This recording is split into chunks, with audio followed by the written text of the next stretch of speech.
a entregar este tiempo en manos del Señor. Amado Dios, gracias por el privilegio de formar parte de esta tu iglesia, Señor. Gracias por proveernos todo lo necesario en este día, Señor, para que pudiésemos estar en este lugar. El tiempo, la salud, los recursos, la vida, Señor. Te damos las gracias porque has provisto, Señor, en tu perfecta voluntad, que en esta mañana estaríamos en tu casa para adorarte y recibir tu palabra, Señor. Así que te pedimos, Dios, que nos ayudes a estar atentos, expectantes acerca de aquello que nos quieres decir a cada uno de nosotros de forma personal y también como iglesia, Señor. Te damos las gracias y sujetamos este tiempo a tu perfecta dirección, autoridad, Espíritu Santo, en el nombre de Jesús. Amén. Amén. Tomar asiento, los que os habéis puesto de pie. Muy bien. ¿Tenéis calor, frío? ¿Estáis bien? Yo tengo un calor. Voy a tener que quitarme la chaqueta,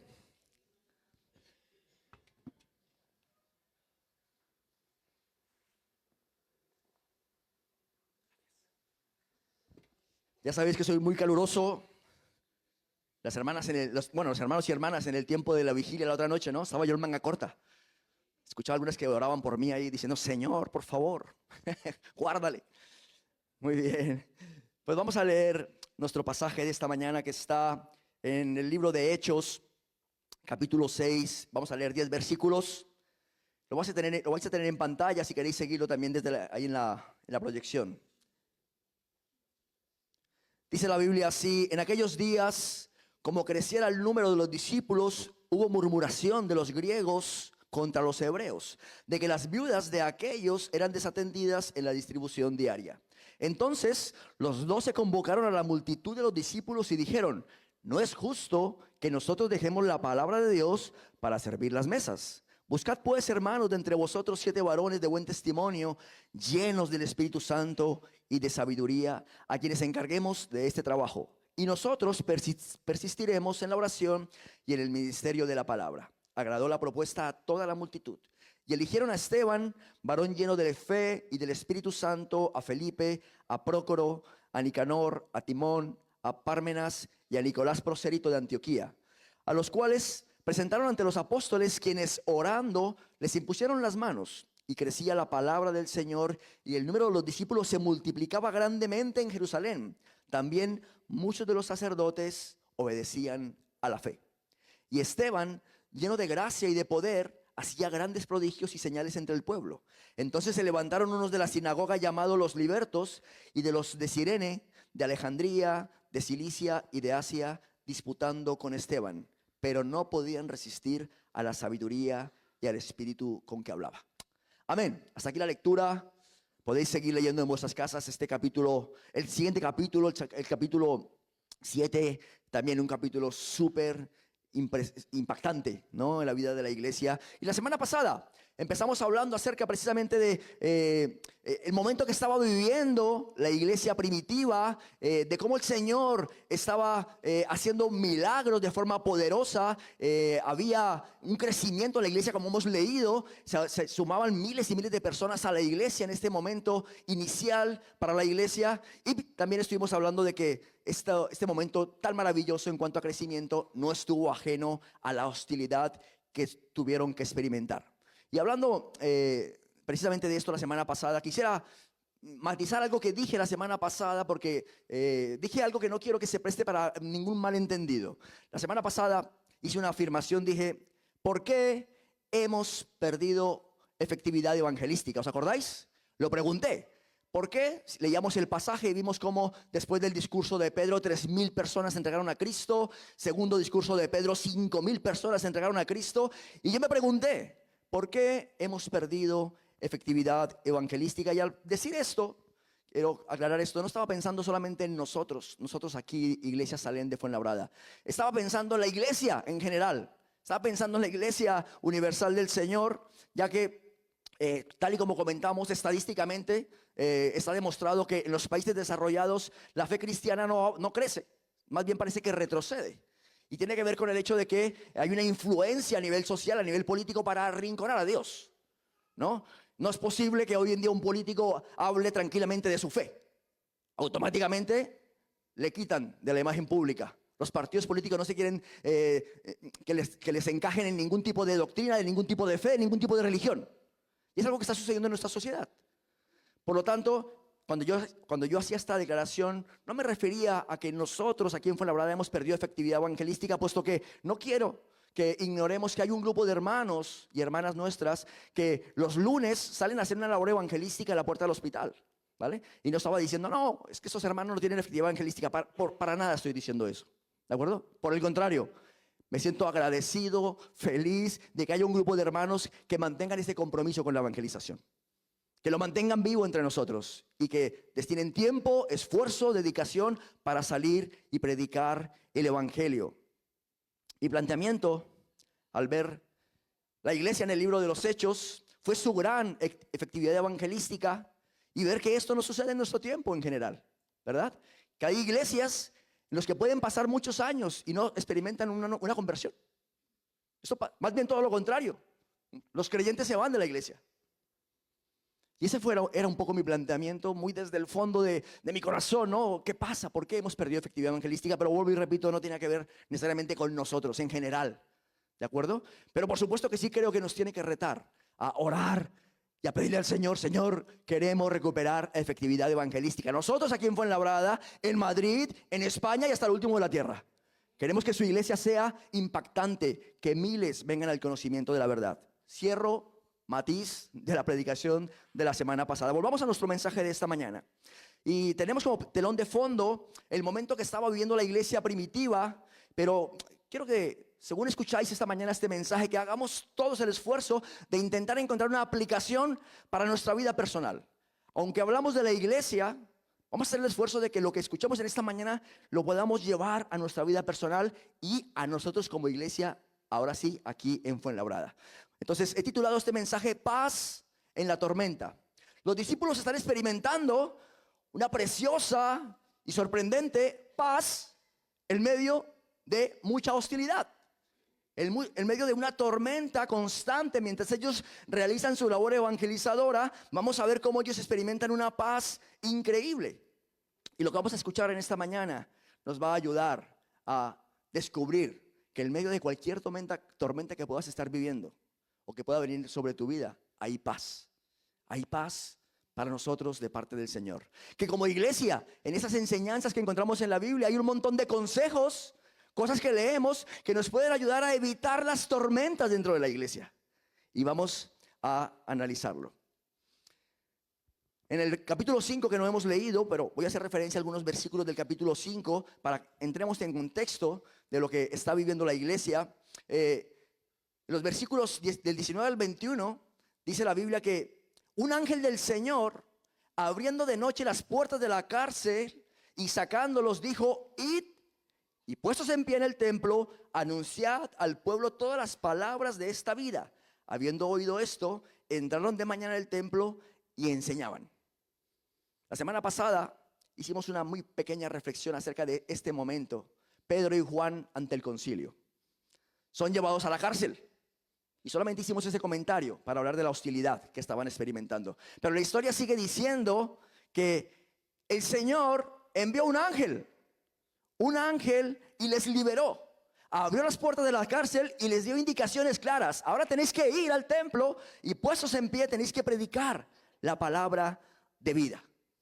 Y este momento le da sentido al primer punto. Lo primero que quiero dejar para nosotros en esta mañana, le he titulado: Dios hará su parte. Dios hará su parte. Pedro y Juan son puestos en la cárcel, como comentamos. Un ángel enviado de parte del Señor, porque Dios va a hacer su parte, la parte milagrosa, la parte poderosa, la parte imposible. En medio de las tormentas la va a hacer el Señor. Pero ¿qué sucede? Que nosotros debemos de hacer nuestra parte. Los discípulos habían sido encomendados con unas tareas, las estaban llevando a cabo. ¿Estaban cumpliendo el plan y el propósito de Dios? Por supuesto que sí. Esto trajo como consecuencia una serie de tormentas. En este caso están siendo llevados a prisión, a la cárcel, y Dios hizo su parte. Les respaldó poderosamente. Un ángel es enviado para sacarles de prisión. Yo no sé si tú puedas estar viviendo en este momento algún tipo de tormenta en tu vida. Dios hará su parte. Ahora bien, ¿cuál es tu parte? ¿Qué tendrás que hacer tú? Hay una promesa en Isaías 26. La he rescatado porque hace muchos años un hermano que durante muchos años asistió a nuestra iglesia en Madrid, y el Señor durante el tiempo de COVID se lo llevó a su presencia. Fue una de las primeras personas que supimos que era conocido nuestro y que falleció durante el COVID. Él nos hizo un regalo, un pequeño cuadrito así de grande, lo tenemos en la entrada en nuestro recibidor en casa. Y tiene esta promesa de parte de Dios que la quiero compartir. Dice Isaías 26, 3, 4, tú guardarás en completa paz a aquel cuyo pensamiento en ti persevera, porque en ti ha confiado. Confiad en Jehová perpetuamente, porque en Jehová el Señor está la fortaleza de los siglos. La promesa del Señor es muy clara. ¿Cuál es? Paz. Paz es la promesa del Señor. Tú guardarás en completa paz. Esta es la promesa del Señor. El Señor hará su parte. ¿Cuál es la parte nuestra? Depositar toda nuestra confianza en Él. Y que nuestra mente persevere en el conocimiento del Señor. Yo espero que en esta mañana las palabras, los textos que vamos a leer, recuperen de alguna manera en ti, como solo el Señor lo puede hacer de forma especial, sobrenatural, la confianza, la paz, la seguridad de que Dios hará su parte. Y que nosotros tenemos que hacer nuestra parte. Eso va a ser un trabajo en equipo. Esa completa paz que Dios nos promete requiere nuestra confianza. Requiere que perseveremos en el conocimiento de Él. Y en el versículo que hemos leído, en el versículo primero de Hechos 6, dice, en aquellos días, como creciera el número de discípulos, el número de discípulos había aumentado exponencialmente, el Señor hacía su parte, añadía ¿a quiénes? A los que habían de ser salvos, porque es Dios quien trae a las personas a salvación. Y los discípulos estaban haciendo su parte. Ellos estaban haciendo lo que el Señor les había delegado. La iglesia ha llegado hasta este siglo, hermanos. Ha llegado hasta este momento, porque personas a lo largo de la historia han hecho su parte. Personas a lo largo de la historia se han apropiado del legado de la gran comisión que el Señor nos dejó, han hecho su parte y Dios ha hecho su parte. Dios ha sostenido la iglesia de forma milagrosa. La iglesia ha pasado por muchos altibajos, ha sido atacada a lo largo de la historia. Grandes hombres de Estado han intentado erradicar la iglesia, quemar las Biblias, que desaparezca la fe cristiana. Y aquí estamos, hermanos. Porque personas se han tomado en serio hacer lo que el Señor les dijo que tenían que hacer. Y el Señor ha hecho su parte. El Señor se ha encargado de sostener la iglesia, y que nosotros estemos aquí no es más que pura misericordia, bondad y amor del Señor. Así que yo espero que te lleves esto en esta mañana, en tu pensamiento, en tu corazón. Dios hará su parte. En medio de cualquier situación que pueda venir a tu vida, asegúrate de estar haciendo tu parte. Dios hará la suya. ¿Lo hizo con los discípulos? Sí. ¿Lo ha hecho con la iglesia? Sí. Y lo quiere hacer con nosotros. Él te guardará en completa paz si depositamos toda nuestra confianza en Él. Así que, estando los discípulos, Pedro y Juan, una vez que fueron sacados de prisión de forma poderosa, están otra vez en el templo, y vienen otra vez los del concilio y les llaman. Y dice la Biblia, termina el capítulo 5 diciendo que fueron azotados. Vamos a leer esa parte final. Dice, y llamando a los apóstoles, después de azotarlos, les intimaron que no hablasen en el nombre de Jesús, y los pusieron en libertad. Y ellos, mira lo que hicieron los discípulos. Ellos salieron de la presencia del concilio gozosos de haber sido tenidos por dignos de padecer afrenta por causa del nombre. Y todos los días en el templo y por las casas no cesaban de enseñar y predicar a Jesucristo. Lo interesante de esta historia es que cualquiera podría pensar que a esta gente no le está yendo bien, ¿no? Empiezan una obra, una misión encomendada por Dios. ¿Qué se esperaría? ¡Wow! Que todo vaya genial, ¿verdad? Pero ¿qué pasa? Prisión. experimentan un milagro de parte de Dios, vuelven una vez más a llevar a cabo su cometido. ¿Y qué pasa ahora? Son azotados. Cualquiera abandonaría, diría, no, mira, esta empresa no funciona, ¿verdad? Cualquiera diría, mira, ya está bien que nos encarcelen, que nos llamen al orden, ¿verdad? Que nos humillen, que nos intimiden, que nos atemoricen, pero encima que nos azoten. Cualquiera diría, mira, yo abandono. Pero dice la Biblia que todas estas situaciones que vivían los apóstoles, en vez de intimidarles y de conseguir que la gente no aceptara la fe de Cristo, conseguía todo lo contrario. Más gente venía al Señor. Más gente aceptaba su mensaje. Es curioso, ¿verdad? Dios está haciendo su parte, por supuesto.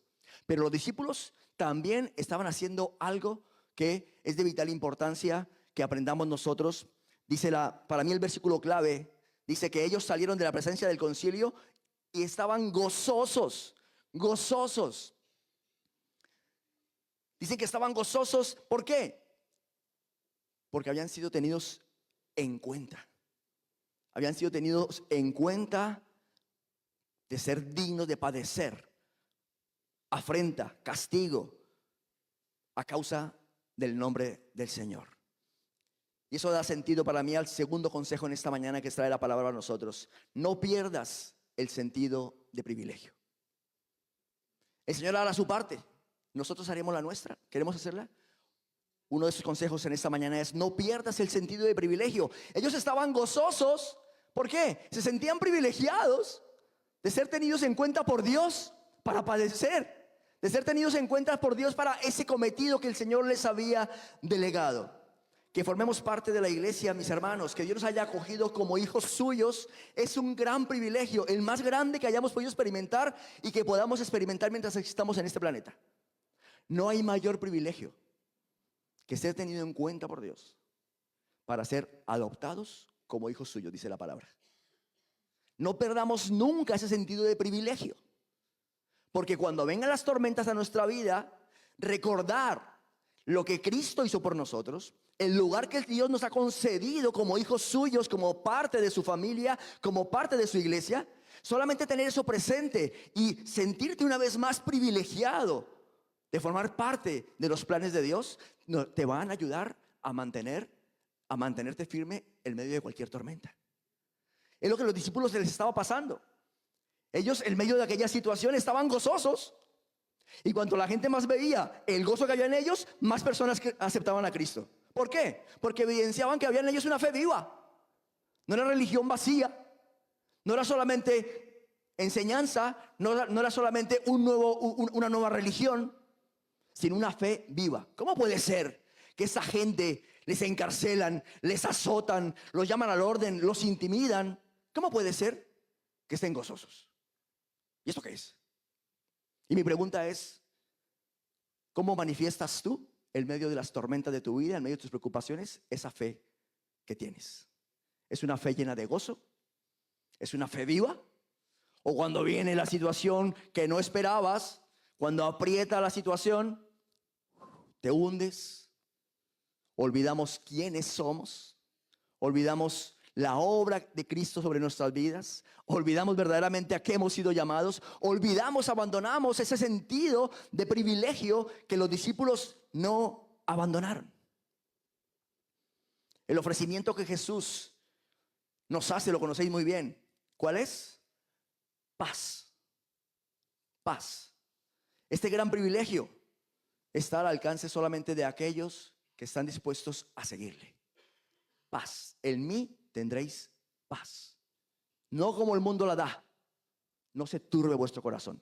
Una paz sorprendente. Una paz que verdaderamente afecta nuestra vida y podemos vivir con gozo cualquier tormenta que pueda venir a nuestra vida. El ministerio de Jesús nos demuestra que Él tiene poder para traer paz en medio de cualquier tormenta. Conocemos la historia. Jesús con sus discípulos en medio de una tormenta. Mientras los discípulos están desesperados y piensan que van a morir, Jesús duerme. ¿Se acordáis la historia? Jesús durmiendo en la barca. ¿Y qué le dicen los discípulos? Señor, sálvanos, sálvanos que perecemos. Jesús le responde y dice: ¿por qué teméis, hombres de poca fe? Se levantó, reprendió los vientos y al mar y se hizo gran bonanza. se calmó la tormenta. Si Jesús está en tu barca, mis hermanos, si Jesús está como aquel que guía esa barca, tu vida, tu hogar, tu trabajo, solo tienes que acudir a Él en medio de la tormenta y el Señor se va a levantar. ¿Y por qué teméis? ¿Por qué teméis? Mantener el sentido de privilegio nos va a ayudar a gestionar correctamente nuestra mente en medio de las tormentas. La forma en la que experimentamos las dificultades evidenciará si esa paz que el Señor prometió está o no está en nuestras vidas. La segunda parte del versículo 1 dice: hubo murmuración de los griegos con los hebreos de que las viudas de aquellos eran desatendidas en la distribución diaria. ¿Qué pasaba? La iglesia se había convertido en una gran familia que lo compartían todo. Conocemos la historia, ¿verdad? Dice Hechos 2, 44 con 45, dice: todos los que habían creído estaban juntos. Tenían en común todas las cosas, vendían sus propiedades, sus bienes y los repartían a todos según la necesidad de cada uno. Así que estar juntos, pasar el día a día juntos, se había convertido en lo habitual. La iglesia era como una gran familia donde comían juntos, y aquello, como hemos leído, pues hizo que surgiese una dificultad. Voy a hacer un pequeño paréntesis en el mensaje, ¿vale? Un pequeño paréntesis porque me ha parecido interesante. He pensado, ¿por qué la iglesia hizo esto? ¿Por qué los creyentes de este momento vendían las cosas y llevaban las cosas a la iglesia? ¿Por qué hicieron esto? En ningún lado vemos en la Biblia que se hubiese establecido este comportamiento para los nuevos creyentes, para la iglesia. De eso conocemos la historia de Ananías y Zafira. ¿La conocéis, no? Si no la conocéis, os aconsejo que la leáis, ahí en el capítulo 5, ¿vale? Me he preguntado, ¿por qué la iglesia hizo esto? ¿Por qué los creyentes hacían esto?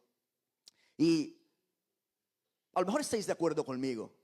He pensado que ha pasado poco tiempo en que estas personas caminaron con Jesús.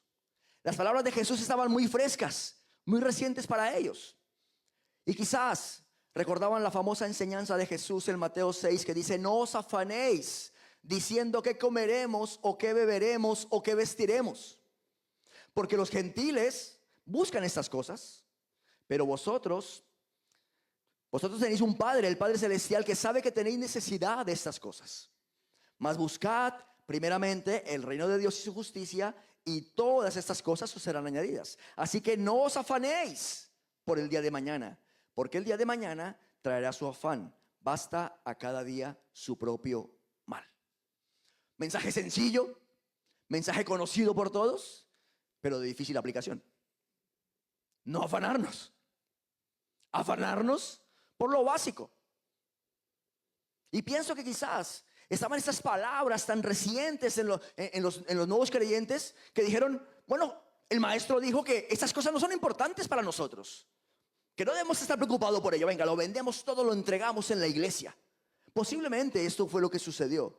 Pero lo cierto y que podemos rescatar de esa enseñanza es que el Señor tiene un deseo en su corazón, y es que no estés afanado, que haya paz en tu interior, que no te agobies, que no te preocupes. Él quiere quitar de nosotros toda ansiedad, que haya esa paz que prometió para los que le seguimos. Y es más, como Jesús lo enseña, dice: vuestro Padre conoce vuestra necesidad. Y no es cualquier Padre, es el Padre Celestial. Dice: Él conoce vuestra necesidad. Y si es importante para ti, más importante es para Él. Mucho más importante. Entonces, ¿por qué te afanas? ¿Por qué te agobias? ¿Por qué te preocupas?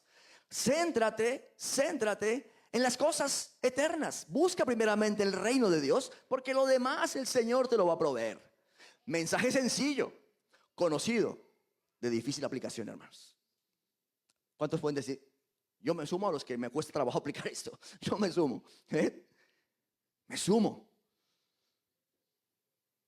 También es posible que muchos de esos creyentes experimentaron las palabras de Jesús al joven rico. Conocemos la historia. Jesús le dijo al joven rico: anda, vende todo lo que tienes, dalo a los pobres y tendrás tesoro en el cielo, y ven y sígueme. Posiblemente muchos entendieron que lo que Jesús dijo al joven rico era de aplicación general. Y por eso vendían las cosas. Sabemos que Jesús no estableció esto como norma. Fue algo específico, puntual para el joven rico. Por lo tanto, que nadie diga, no, es que el pastor dijo que tenemos que vender todas las cosas. No, estamos viendo cada momento, cada enseñanza de Jesús, ¿no? Que podríamos pensar que quizás a la iglesia le afectó y por eso tuvieron este comportamiento. Otra cosa que también podía estar pasando es que los creyentes estaban convencidos, creían que Jesús regresaba pronto, que iban a ver su regreso. De hecho, Pablo, años después, Pablo escribe, dice, porque el Señor mismo con voz de mando, con voz de arcángel y con trompeta de Dios descenderá del cielo, y los muertos en Cristo resucitarán primero. Y mira lo que pensaba Pablo. Luego nosotros, los que vivimos, ¿no? Los que hayamos quedado, seremos arrebatados juntamente con ellos en las nubes para recibir al Señor en el aire, y así estaremos siempre con el Señor. Posiblemente los creyentes estaban convencidos de que Cristo iba a volver. Y decía, mira, yo tengo una casa, tengo una propiedad, Cristo viene, lo mejor que podemos hacer es vender esto y ponerlo al servicio de la iglesia para que más personas conozcan a Cristo. Las enseñanzas de Jesús, la promesa de su regreso, les llevó a vivir de una manera que impactó a aquella sociedad. Y mi pregunta es, ¿de qué manera nos está afectando las enseñanzas de Jesús en nuestra vida? ¿Nos afectan a diario de alguna manera? ¿De alguna manera afecta nuestra forma de vivir, de emplear nuestro tiempo, saber que Cristo vuelve? Porque eso fue impactante para la iglesia. Recuerdo que hace muchos años en Latinoamérica se extendió muchísimo el evangelio, especialmente en Colombia. ¿Por qué? Porque se hizo un énfasis importantísimo en que Cristo vuelve. Cristo vuelve. Me acuerdo camisetas que llevaban creyentes que decía Cristo vuelve. Maranata. ¿Os acordáis de aquello? Bueno, los que quizás vienen de Venezuela, Colombia, por allí. ¿Y qué pasó? Aquello trajo un gran crecimiento en las iglesias. Pero hubo un error. Que la gente se desentendió entonces también. De formarse, de estudiar. No, si Cristo vuelve. Y desafortunadamente en las iglesias no había gente formada. No había gente que estuviese trabajando por mejorar su condición de vida. Porque Cristo vuelve. Por eso entiendo que es importante para nosotros que entendamos que, por supuesto, Cristo vuelve en cualquier momento. Pero eso no nos quita la responsabilidad de seguir gestionando adecuadamente nuestro tiempo, nuestra vida, de proyectarnos, de cuidar de nuestra familia, de dar lo mejor a nuestros hijos. Pero Cristo vuelve. Y que eso tiene que de alguna manera también afectar nuestra vida. Las enseñanzas de Jesús tienen que afectar nuestra vida. No como decía Mirna cuando hacía la introducción del culto, que no seamos solamente oidores, sino hacedores de la palabra de Dios. ¿Sabes por qué? Me pareció interesante introducir este paréntesis en la palabra, porque las promesas del Señor traen paz al alma. Cuando escuchamos esas palabras de Jesús, no os afanéis.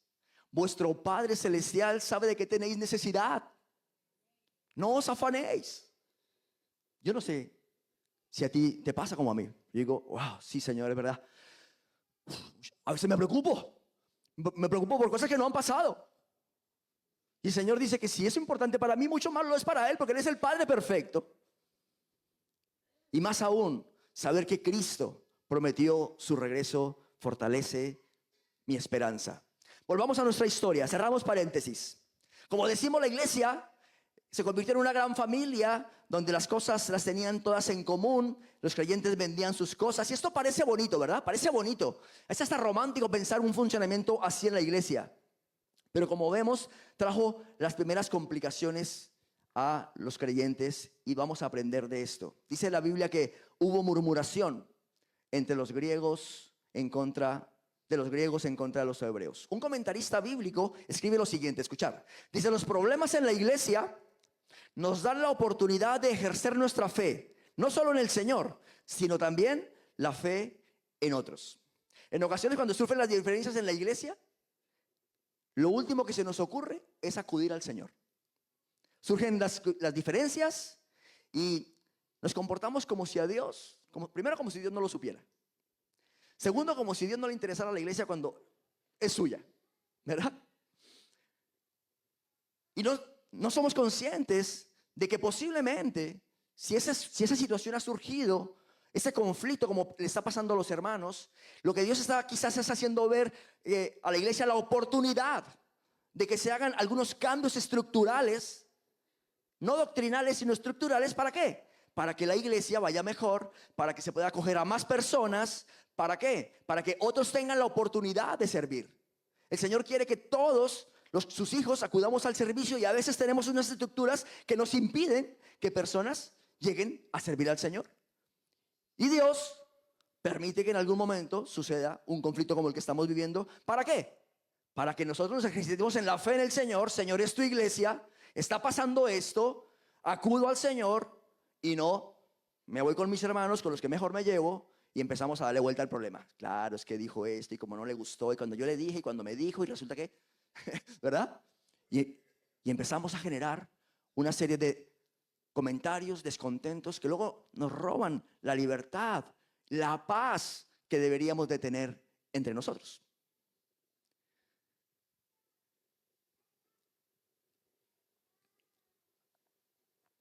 El año pasado, cuando llegamos a esta congregación, recuerdo que hablábamos acerca muchísimo de la unidad, ¿no? Y decíamos al Señor, Señor, queremos ser la iglesia que tú quieres para Fuenlabrada. ¿Os acordáis?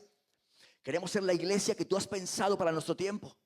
Queremos ser esa iglesia, Señor, en la cual tú traes a personas, en la cual tú, cuando miras a tu pueblo, descubres que es una familia unida. Hablábamos de perfectamente unida, ¿no? Hablábamos de una familia en la que el amor es evidente, en la que nos cuidamos unos a otros, y entonces tú te agradas de esa familia y traes a aquellos que van a ser tus hijos. Hablábamos de esto, y yo creo que el Señor va a traer a muchas personas a esta congregación.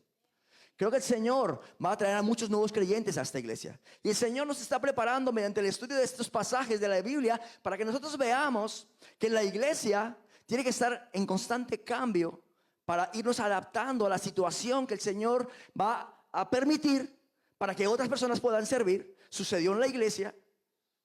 Si no hubiese sucedido aquel conflicto con los griegos que murmuraron, no hubiésemos conocido a Esteban, el personaje de esta historia.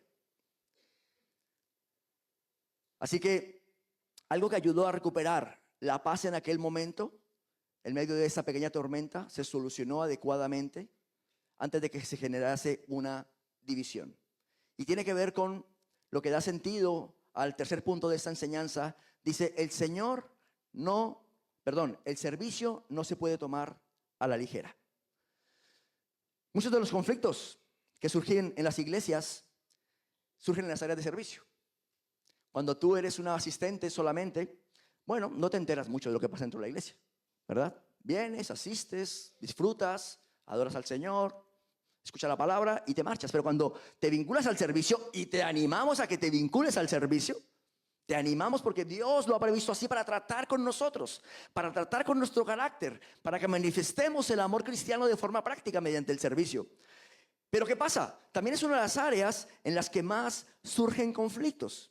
Y aquí vemos que lo que establecen los líderes de la iglesia en este momento para las personas que iban a servir las mesas es que ¿qué? Que fuesen personas, hermanos, llenos del Espíritu Santo, llenos de sabiduría, a quienes encarguemos este trabajo, y que fuesen de buen testimonio. Hermanos, el servicio es muy importante para el Señor y no lo podemos tomar a la ligera. Establecer a personas, o que nosotros, personas que estamos sirviendo en las distintas áreas de la iglesia, veamos que el Señor valora cualquier tipo de servicio y requiere un mínimo, como se estableció en este momento, personas de buen testimonio, personas llenas del Espíritu Santo, personas con sabiduría, ayudan a evitar las tormentas dentro de la iglesia. Ayuda a que las personas, que las áreas de servicio experimenten paz. ¿Por qué? Porque todo el que sirve está en perfecta comunión con el Señor. No se trata de buscar gente perfecta, porque entonces ninguno aplicaríamos. Ninguno aplicaríamos para poder servir al Señor. No está hablando de eso. Pero sí entiendo que se está hablando de personas que priorizan por su vida espiritual. Es más, eran personas reconocidas, porque cuando los discípulos dicen, escoged entre vosotros, está hablando de que eran personas que tenían una buena reputación, que eran de buen testimonio, que era evidente que el Espíritu Santo fluía a través de su ministerio, estaba en sus vidas. Y yo me he planteado, he hecho una pregunta. Si nosotros estableciésemos ese modelo para poner a las personas en las áreas de servicio, ¿nos quedaríamos en las áreas de servicio? La gente diría, vamos a elegir, hermanos, por favor, necesitamos a 5 personas de buen testimonio. Y ahora que estén llenas del Espíritu Santo. ¿Cuántos podríamos servir realmente? ¿No? Lo que quiero que pensemos en esta mañana es que el servicio es importante para la iglesia, es importante para Dios, pero no nos lo debemos tomar a la ligera.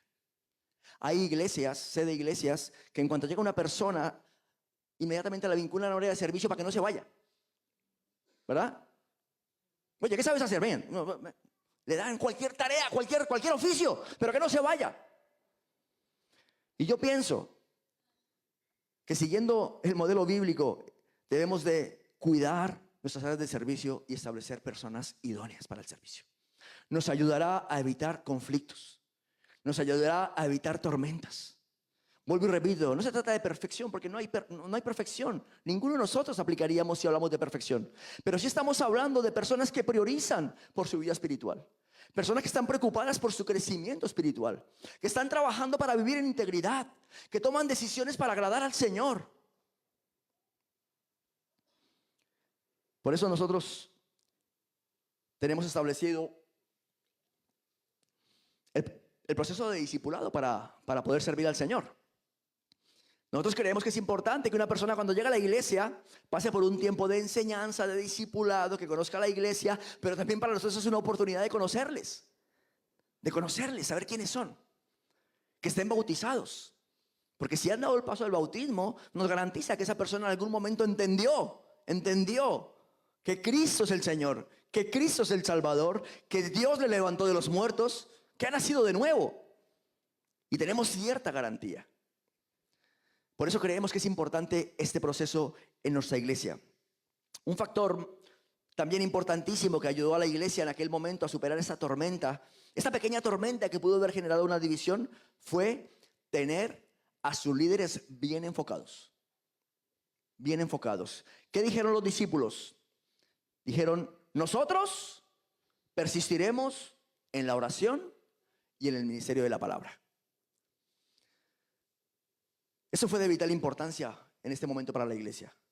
Cuidaron las áreas de servicio, no empezaron a establecer gente de cualquier manera, solamente por cubrir la necesidad, por tapar el hueco, para que estos se queden callados, para que nadie murmure. No, dijeron, bueno, tenemos una necesidad, vamos a hacerlo bien. Vamos a establecer gente idónea para esto, aunque sea servir las mesas.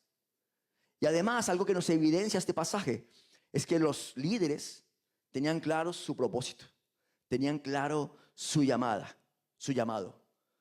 Ellos estaban sirviendo las mesas, así que no había problema con esto. Lo que sucedía era que esta tarea les estaba empezando a demandar demasiado tiempo.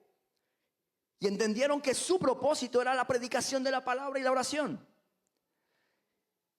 Qué importante tener el liderazgo en la iglesia bien enfocado. Si el líder de un hogar se desvía, el hogar se destruye. ¿Verdad?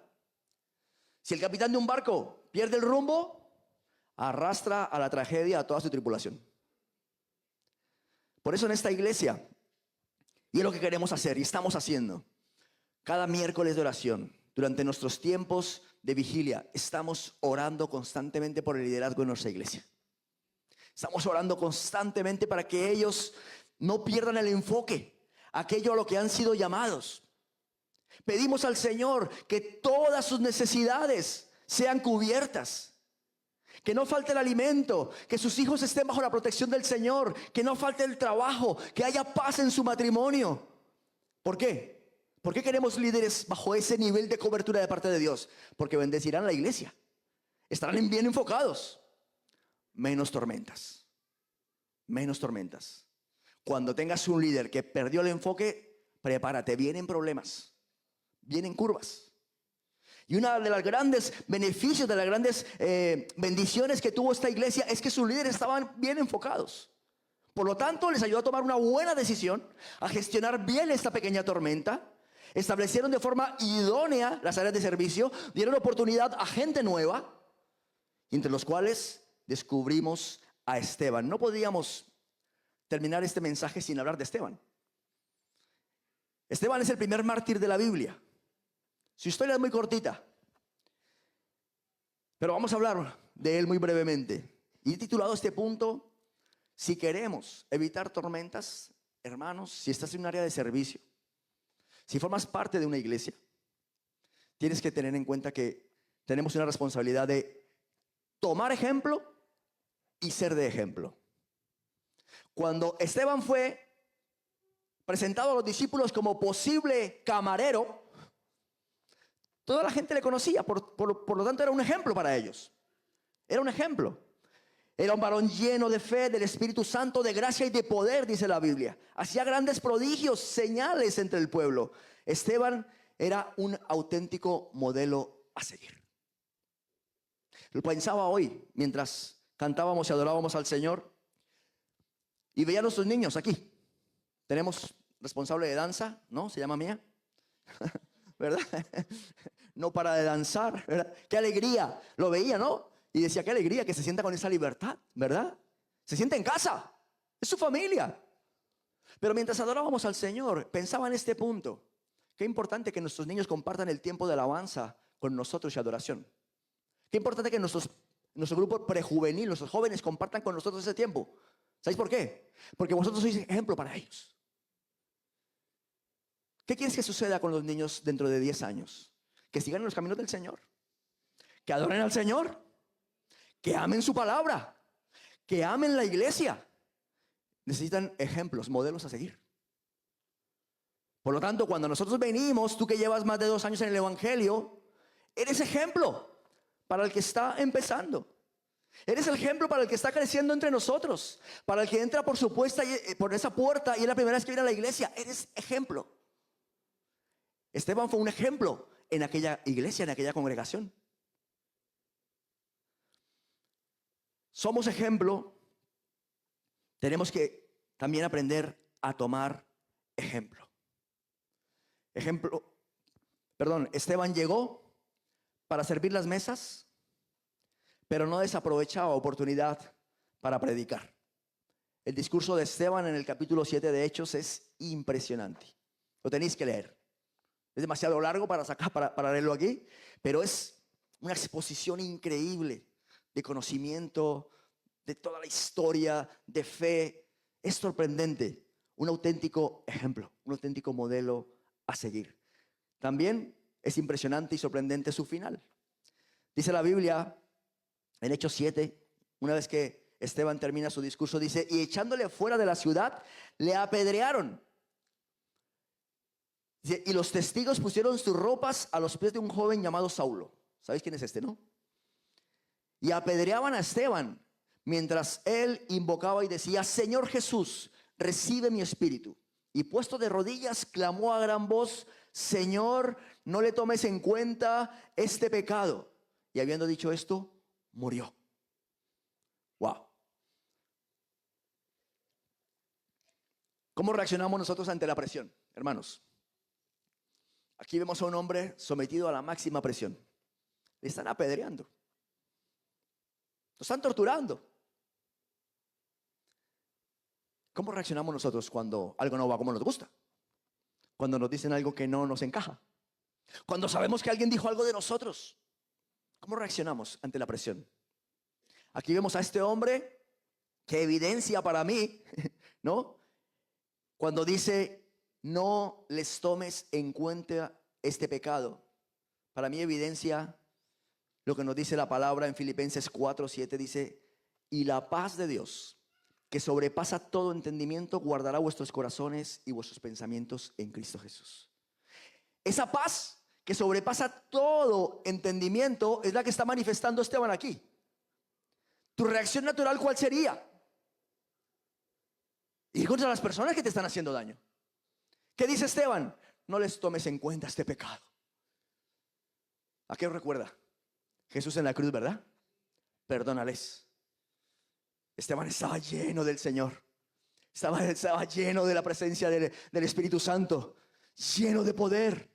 Lleno de gracia. Lleno de sabiduría. ¿Qué salió de Esteban? Auténtico amor. auténtico amor ante aquellos que le estaban haciendo daño. Paz en medio de una auténtica tormenta. Esta no es una tormenta pequeña. Esto no es como lo de están murmurando los griegos, ¿no? No, es que claro, eso es una pequeña tormenta que había que gestionarla bien para beneficio y paz de la iglesia. Y gracias al Señor tenían un liderazgo bien enfocado, y gracias al Señor se cuidaron las áreas de servicio y la iglesia superó ese momento de tormenta. Pero eso es una tormenta mayor, la de Esteban. Es una tormenta mayor. Este hombre que había sido invitado a servir las mesas evidencia que para el Señor es más importante ser que hacer. Es más importante lo que tú eres que lo que haces. Esteban fue invitado a servir las mesas. ¿Pero qué hacía? ¿Qué era realmente Esteban? Era un auténtico representante, un auténtico testigo de Jesús. No desaprovechó oportunidad para predicar el evangelio. ¿Qué era? Era un hombre lleno de la presencia del Señor. ¿Qué era? Un hombre que estaba dispuesto a perdonar a aquellos que le estaban torturando y estaban buscando su muerte. ¿Qué era? Wow. Por supuesto, al Señor le interesa más quién eres que qué haces. Por eso cuando hablamos de servicio en la iglesia, no queremos que hagas cosas, hermanos. Queremos que seas un digno representante del evangelio, un digno representante del maestro cuando sirves las mesas. Que seas un auténtico representante del amor de Cristo cuando haces lo que tengas que hacer.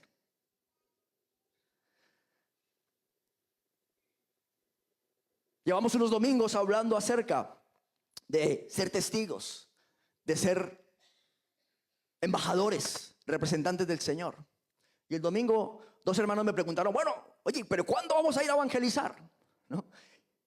Y recuerdo que le respondí esto, le dije, el Señor nos está preparando para que antes de hacer cosas, seamos lo que Él quiere que seamos realmente.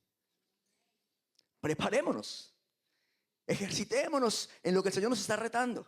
Buscar la llenura del Espíritu Santo, buscar su presencia, empaparnos de Él, impregnarnos de su luz. Queremos ser luz. No está la luz en nosotros. Necesitamos impregnarnos de su luz.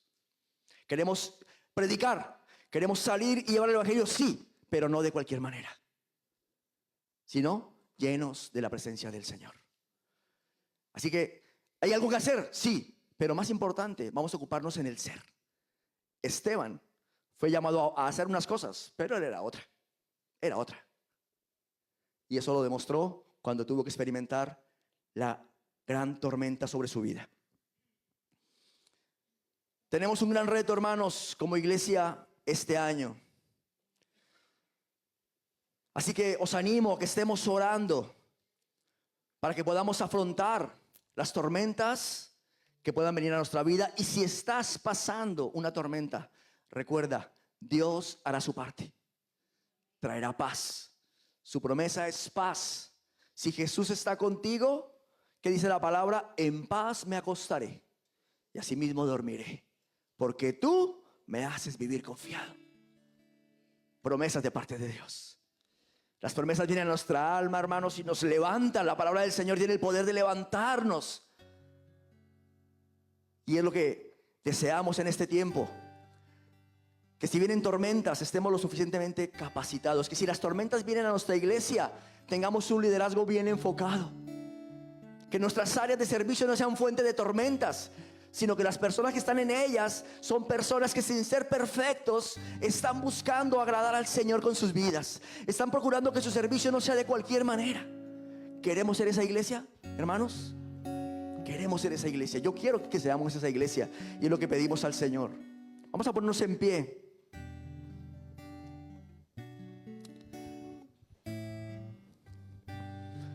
Y mientras adoramos, yo te animo, si estás pasando por alguna tormenta, déjala en las manos del Señor. Señor, dile, me comprometo a hacer mi parte. Creo que tú vas a hacer la tuya. Señor, quiero quitarme ese afán, esa ansiedad. Quiero enfocarme en aquello que tú dijiste que debería estar mi enfoque, mi corazón, mi mente.